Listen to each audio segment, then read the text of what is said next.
Hello and welcome to another short video. In this video we will talk a little bit more about our own XRP addresses. So I've got in this example my XRP address, the RDEV XRP address here.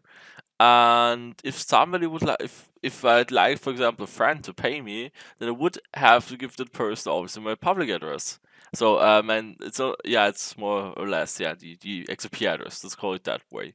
And the only thing I want to highlight here is as soon as you give the other person your XRP address, that person obviously can check all your entire history.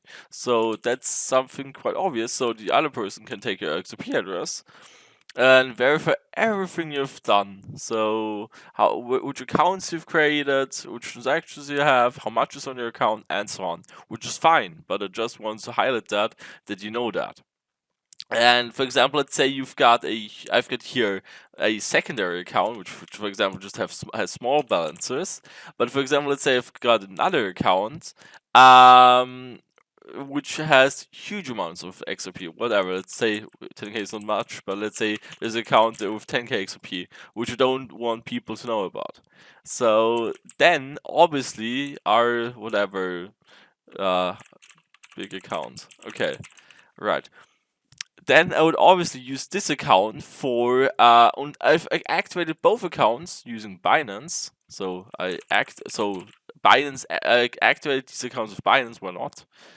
But the important part is that none of these accounts have been created by each other. So meaning that I did not create this account with that one here.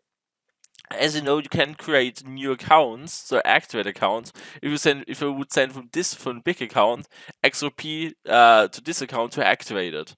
So if create the address, but there weren't XP on it and so on. But the problem here is you can also see the activations and the ancestry. The important thing is that when you create a new address which you would like to use to receive, then I would recommend obviously using an exchange to activate it. So only the exchange can track that and nobody else.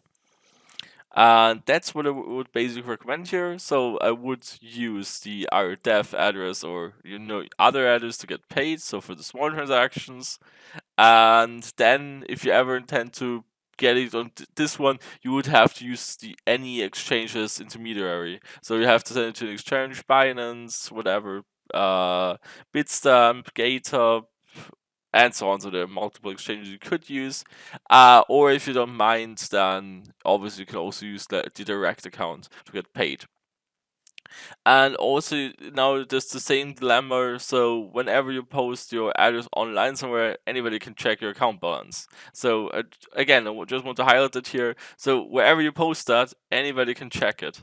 So if you post it somewhere, the entire account history can be checked. So right, so I just want to highlight all of these things that you know what this is about and that you know how it more or less works and what people can do if you post your address on Facebook, on Twitter, or what else. And right, so thanks for watching and see you in the next one.